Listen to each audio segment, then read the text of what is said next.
Hey everybody, welcome to the Dungeoncast. I am Brian. And I'm Will. This is the podcast where we talk about everything Dungeons & Dragons, from Shining Shields to Shiesty Shadows, and today we're talking about the Shadar-Kai.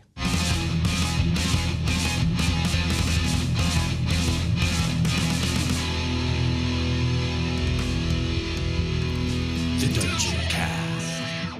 All right, Brian. I'm ready. Let's go back to the Shadowfell. Shadowfell. Shout out to Josh Freeland. Just right off the get, the first Shadar-Kai I ever roleplayed next to. Oh, yeah. I like Rosden. He's a I good do character. like Rosden. Okay, so we're going to talk about the Shadar-Kai today, and they're one of my favorite playable races. Mm-hmm. They always have been. I was introduced to them in 4E. They've gone through a few iterations. Right, like their clothes aren't as popular at Hot Topic these days, but they used to be. Right. That's very true. That's very true. They're the goth scene of the D&D. They're the goth/emo scene of D&D. So there's the 3.5 version of Shadar-Kai where they're like originally like these fae people.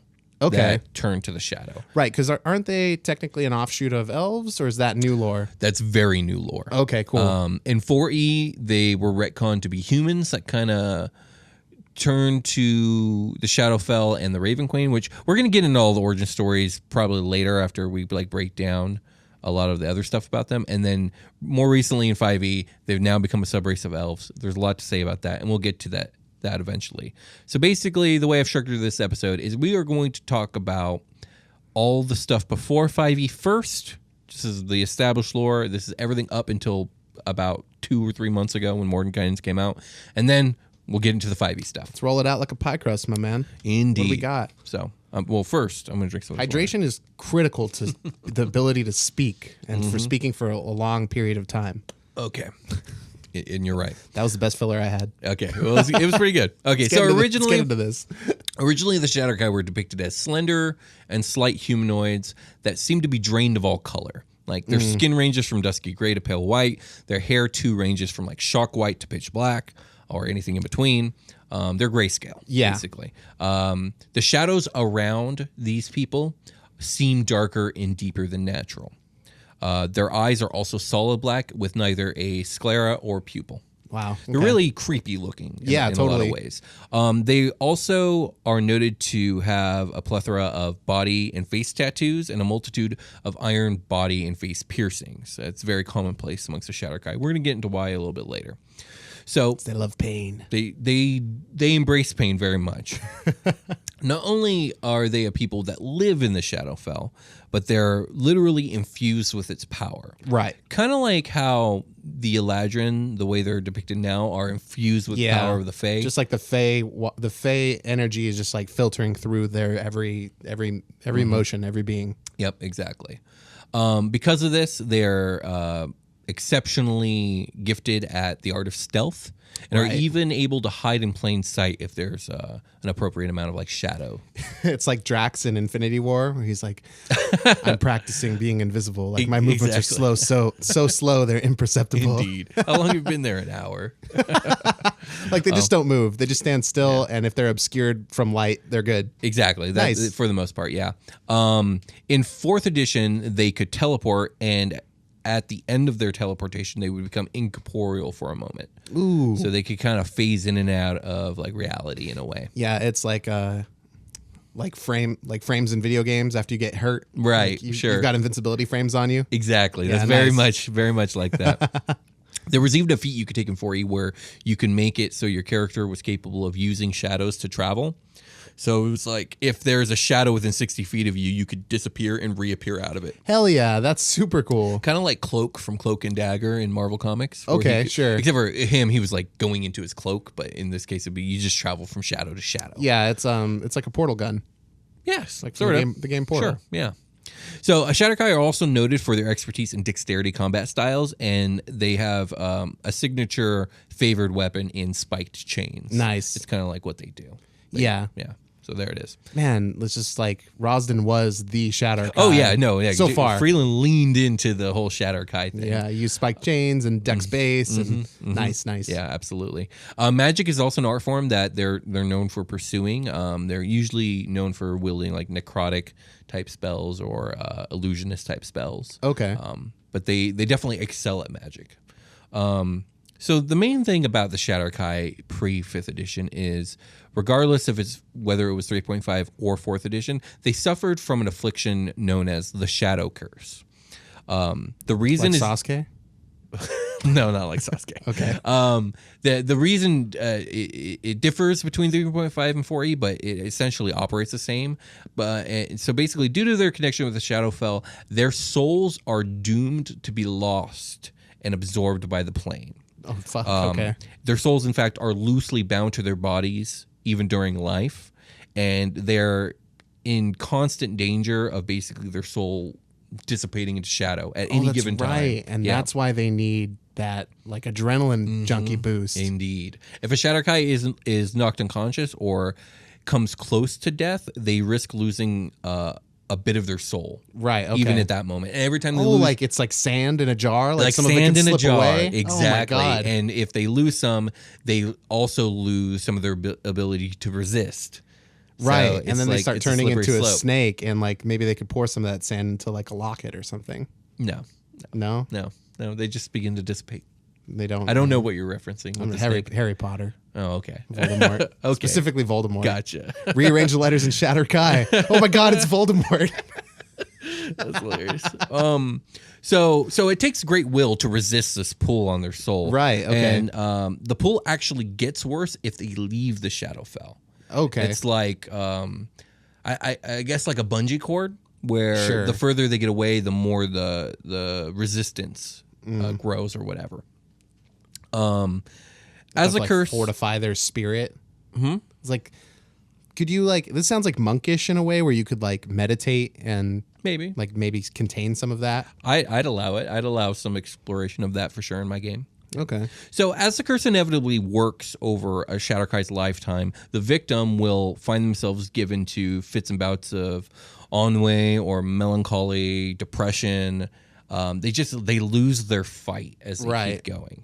So when a Shadar-Kai does give in to the curse, not only is their soul absorbed, but their body that they leave behind becomes this like undead horror that stalks the land. Yeah, no, they got a real bad rap, dude. That's right, because in the Shadowfell, undead. For how much undead that shouldn't be there, there's an awful lot. Oh yeah, lots. It's like the plane of undead in a way. Yeah, to but a like certain it's degree. like the anti-law.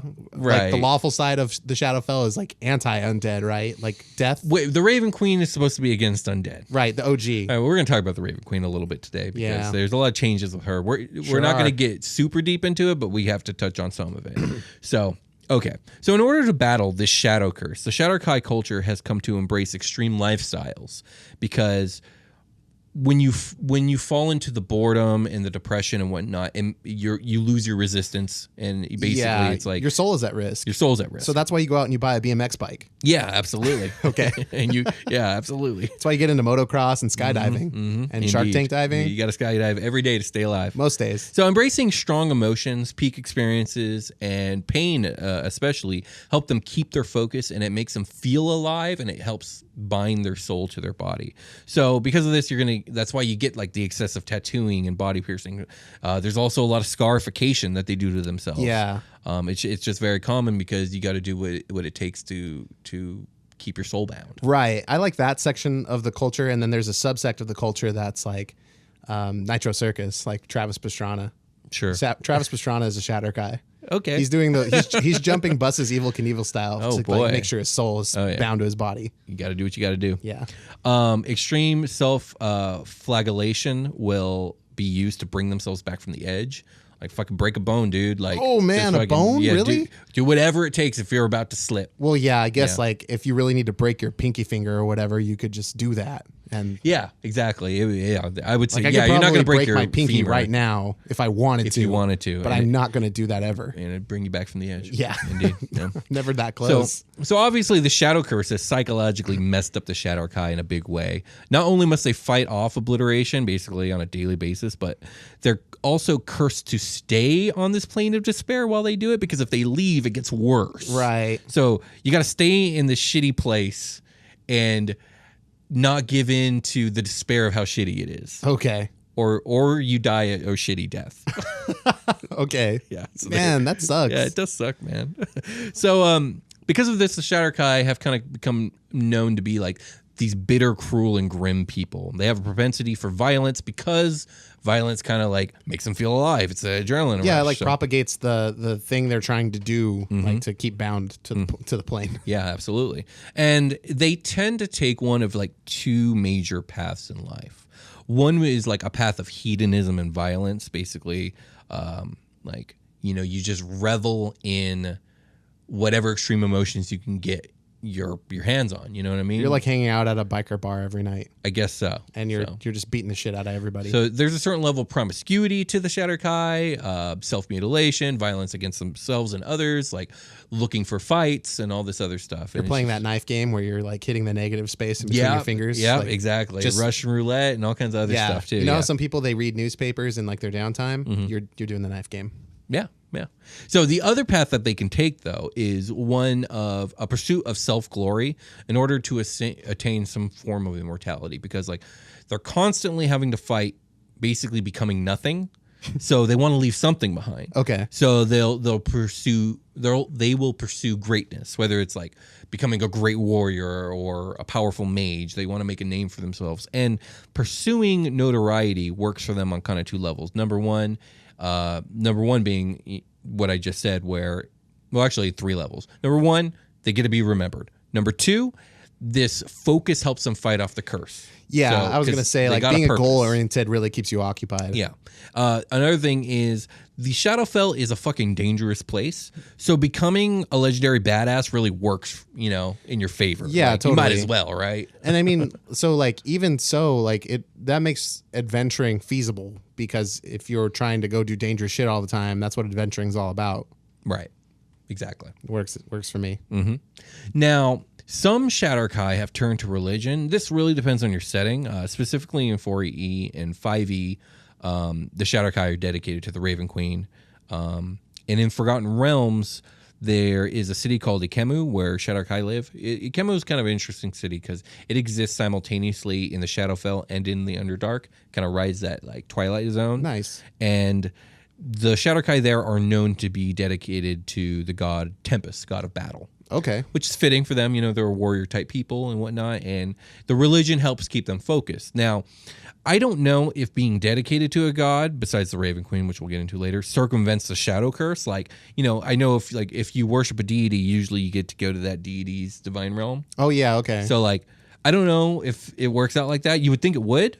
Yeah. But at the same time, if it does, why aren't all the Shadowkai religious? Because if there was a way to escape oblivion, like, you'd think they would all take it. Maybe it's just kind of it's like up in the air whether or not it's true. So yeah, but at the same time, when it comes to D&D, like all these things that would be questions in our reality, because no one really knows, like, you know, when it comes to the whole religion and creation thing and souls and all that stuff, it's defined in D&D. Well, you yeah. know that good and evil exists and that the gods exist, and like you know what happens to your soul after you die. You know what I mean? And like magic is not as ambiguous as it is in the real world. Exactly. Like magic is kind of contrived in Earth. So terms. I would think that it circumvents the curse, but I'm not sure. Yeah, maybe. I mean, it could still be ambiguous. It could be like one of the only gods, like realms in the pantheon that like is ambiguous, and they're like, I guess some of us will try it because that's what works for me. Yeah. With that being said, let's take a short rest. Let's do it.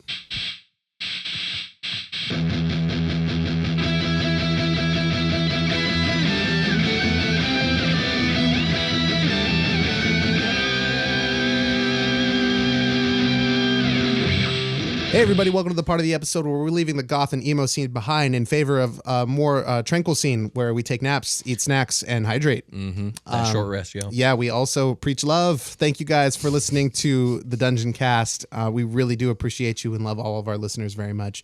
Thanks to everybody who leaves an iTunes review or a comment. Those things really help us out. Tweeting about the show, talking to people about the show.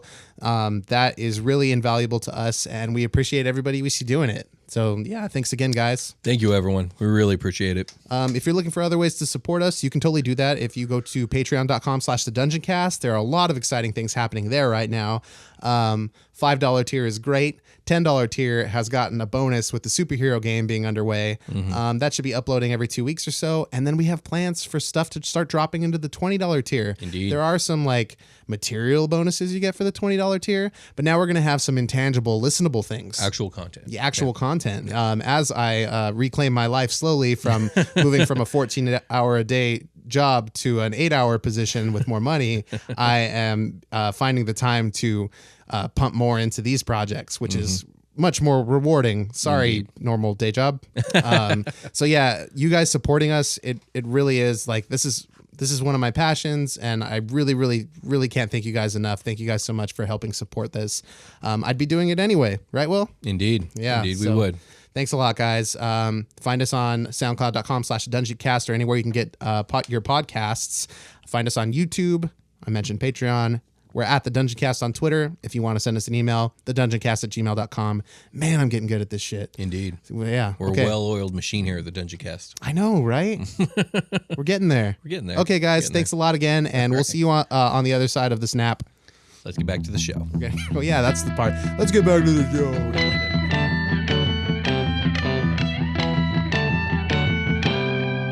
Okay, so it's story time yet again. Another Here. Will story corner. Yeah, there's a lot of that going on these days. Yeah, man. So actually, I got a few stories, and they're all pretty short because basically I'm going to tell you the origin of each version of the Shadar-Kai. So in 3.5, the origin it's a little vague, but it's also pretty straightforward.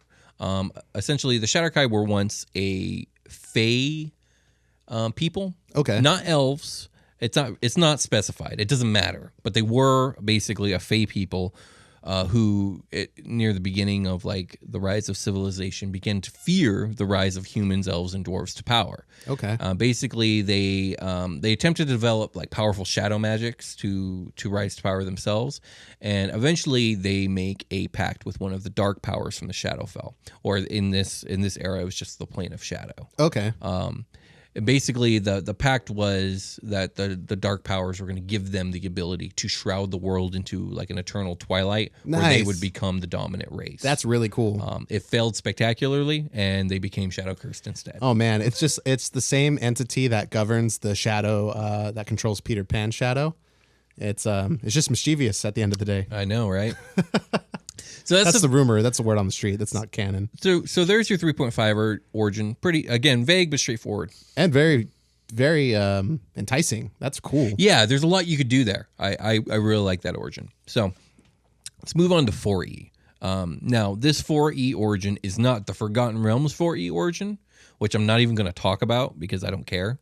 Okay. It doesn't matter. Sure. It's like, I don't know, there's like this kingdom, and they slip into the Shadowfell, and that I have already made it sound 10 times more interesting than it is. So let's it's like move Barovia, on. except it just like landslided into this other area. Yeah. Okay, and sure. I'm just gonna be honest, I don't know it very well. I attempted to read it. It was incredibly boring and dry, and it doesn't even matter because it's not the Forgotten Realms lore anymore, so no point in talking about it. Sure. But we are going to talk about the 4E vanilla lore, if you will, because 4E had its own setting. Right. It was called the Nentir Vale. But okay, sure. But anyways, where everything is quantified. Where everything's quantified. Long ago, the Shadar-Kai were a human tribe in the mortal world. This particular tribe had an extreme fear of death for some unexplained reason. They just really... I mean, that's one of the most common fears in humans. It is, but for some reason, this tribe just couldn't let it go. Super extra, yeah. To the point that where they even dabble in necromancy to help postpone death. Oh, man. It doesn't really work out for them. Eventually, the tribe turns to the goddess of death herself, the Raven Queen, and asks her to help them overcome their fears. Not prolong their life, just not necessarily. Maybe they weren't specific enough and they got monkey pod. Maybe, it's possible. In either a rare act of compassion or cold calculation, the Raven Queen decides to help. She takes them under her wing, and she teaches them about the inevitability of death and like how it is natural and not something that should be feared, but something that should be welcomed. She tries to therapy them into accepting it. Basically. She also promises to protect them and reshape the greatest among them into her Sorrow Sworn. Oh, cool. Which are like her private... paladins. They're like almost like angels of death. Oh shit! It's like that. Okay, it's like that. Yeah. So they kind of become indoctrinated. Grim Reapers. They're Grim Reapers. Yeah. Okay. They kind of become indoctrinated, and well, not kind of. They do become indoctrinated. They join the Raven Queen in the Shadowfell, and they overcome their fear of death. This literally sounds like Kravitz from the Adventure Zone. Yeah, Kravitz would definitely be a Sarsworn. Nice. For sure. So their prolonged exposure to the Shadowfell changes them, and also they get the Shadow Curse because of it. But those who serve the Raven Queen know that their souls are secure with her. Okay. So they don't fear death. Nice. Yeah. So there that is. They got the knowledge. They know what's going to go down when they die. Indeed. So let's talk about 5e Shadar-Kai. Because it's the most current edition. This is the official lore now. Okay. I don't know how many people are going to use it, but here it is. So the Shadar-Kai have now been turned into the descendants of a group of elves that were banished by a failed ritual alongside the Raven Queen. They were banished by a failed ritual? So they're doing something and then it breaks bad and they become this? So the Raven Queen's going to get another episode because there's a whole story to tell there. But basically... Yeah, this is all post Mordenkainen's Tome of Foes stuff. Yes, but basically while Lolth and Corlon are having their war, or very strong debate, it's very unclear, this other Elven Queen, whose name is forgotten to time, basically started rising to power. And she seemed like she was kind of a good person. And we'll tell that story later. Anyways, she gets a group of people that are like not worshiping her, but she gains enough power that she's really close to godhood and divinity. Oh, sure. Okay. So there's a group of people that are really behind what she's doing that they become called the Shadar-Kai, and basically they start worshiping her and giving their souls to her to help her get to deitydom. Oh man, okay. And which is really weird. I don't know. I mean, souls, we've established like souls are currency. Yeah. Yeah, and they are currency for sure.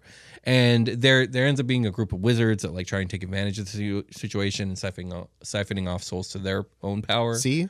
Bank robbers, essentially. And the Robin Hoods of the soul realm. Right. And there's a ritual going on to get her to ascend to godhood, and they start doing this thing during the ritual. She realizes it. She backlashes on these wizards. It all breaks bad. The ritual fucking banishes everyone. Yeah, because they thought they had enough, and then they got to the cash register and they checked their wallet and they were short, like $5, or 5 souls or whatever. Mm-hmm. And they was like, nope, banished to the back of going the line. to jail. Yeah, going to jail. So they all get banished to the Shadowfell or whatever. The elf who becomes the Raven Queen, she actually dies, and then risen from her body is the thing that we will call the Raven Queen from now on. Well, that's fitting. Like, to have been through death would create understanding. Yeah. Well, by the way, the Raven Queen no longer has anything to do with death, like at all, except for the fact that they died. Except for the fact that she's dead. So some other god of death like helped them. So basically, are we defaulting back to Davy Jones then? Oh, that's only if you die at sea. Never mind. No, she'll get her own episode. I don't want to talk about her right now because I just needed to give you that information. So the Shadar-Kai that were banished with her are descendants of the elves that were The Shadar-Kai are descendants of the elves that were banished with the Raven Queen. Okay, you got that? Yes, they're in the Shadowfell. Yes, there they still serve her, and these Shadar-Kai look like elves that have become bald, old, and withered. Oh. And they basically, their elven beauty has been robbed by the terrible magics that they were involved with. Okay.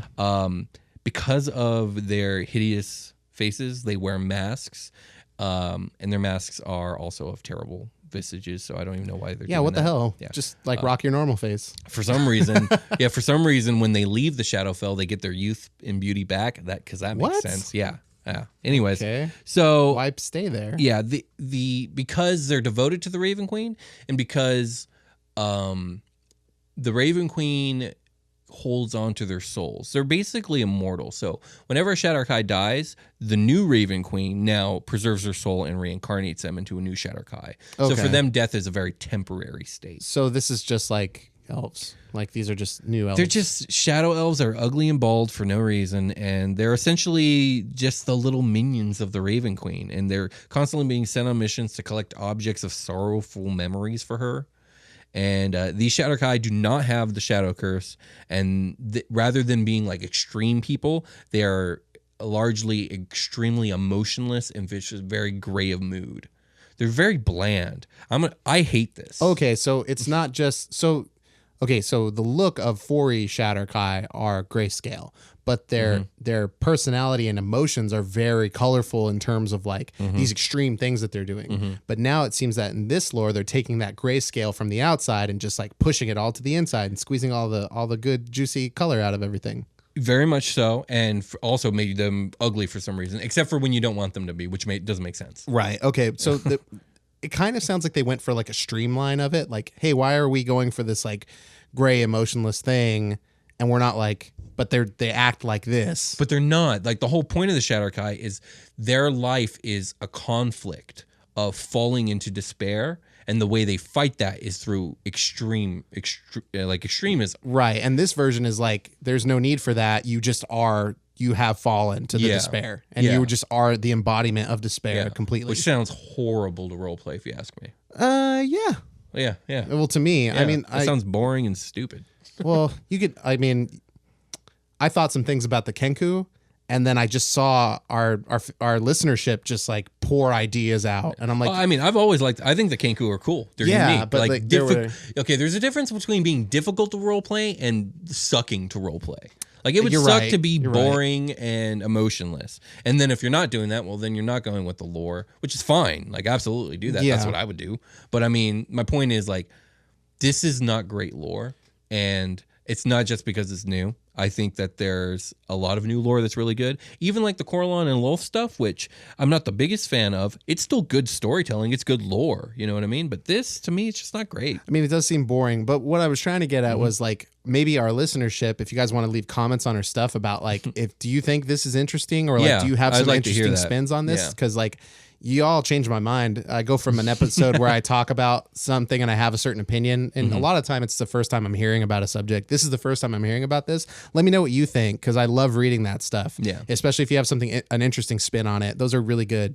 I agree. I'd love to hear what you guys think about them becoming elves and just the change in the lore. Which lore you prefer? Right. I know I personally prefer the old lore just because it's really juicy and what's the word I'm looking for? It's very compelling. Yeah, I personally, if you're gonna present it like this to me, I'm picking the old one for sure. Right. So let's get into actual mechanics of what the Shadar-Kai race get as a playable race. Now, number one, they are elves, so they're going to get all the elven stuff: the +2 to dexterity, the dark vision, the being better than you, right. the perception. I believe they get a perception.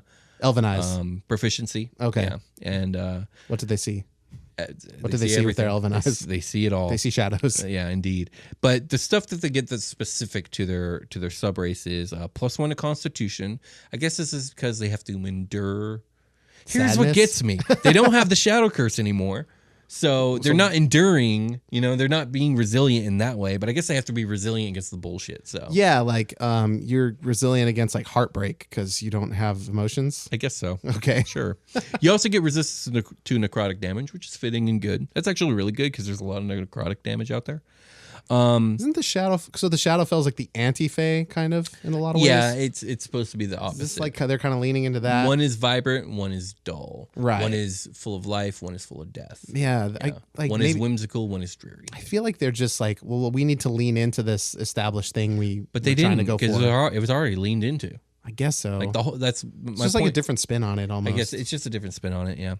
The biggest feature they get is called Blessing of the Raven Queen. As a bonus action, you can magically teleport up to 30 feet to an unoccupied space you can see. Once you use this trait, you can't do so again until you finish a long rest. Okay.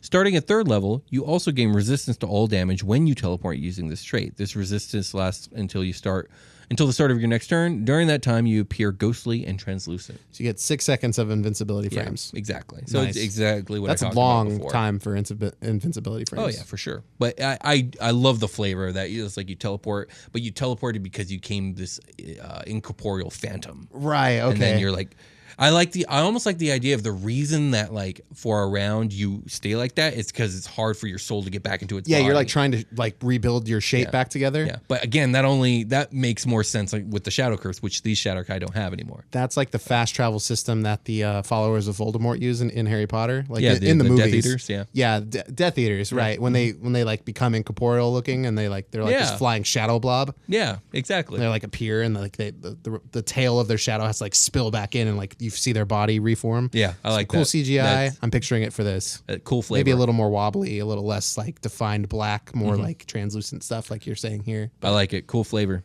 So that's the Shadar-Kai. That's before and the now. Any questions? Any comments? Why? Why what? Why touch it? Why touch what? Shadar-Kai? I think That's my question. Yeah, I'm not big on the 5e ones, but I was pretty big on the 4e ones. I thought they were fun. That's what I mean is like, why touch that? Yeah, why touch it? Like, you already had really good established Is it lore. because they redid the Raven Queen? They got to redo all the associations? I guess so. I guess that was their idea. They wanted to fit the Raven Queen into Forgotten Realms because she didn't exist there before. So they spun new lore for the elves general. Does this fit in? Is this just like a piece of the puzzle for something bigger? Does this fit into like something else they're trying to do in 5e lore? I don't know, because there was already Forgotten Realms lore for the Shadar-Kai. Like, That's so strange. Which the reason I didn't really talk about it is, number one, it wasn't all that great in the first place, but like it is completely changed now, so there's no point in talking about it. And they really threw me some curveballs in Mordenkainen's for sure. Yeah, a lot of stuff was pretty surprising. I still think Mordenkainen's is great. Oh yeah, it's a been good book great for book, sure. But just a couple things a couple things have definitely been curveballs for sure, like you Yeah. said. So with that being said, I think we can call it a game. Yeah, I think we should. Okay, we'll talk to you guys later. Thanks Bye. for listening.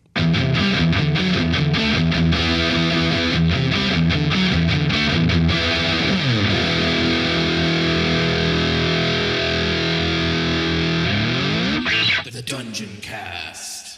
We're calling it a nap now? Oh, that's what I do in my short rests. Okay.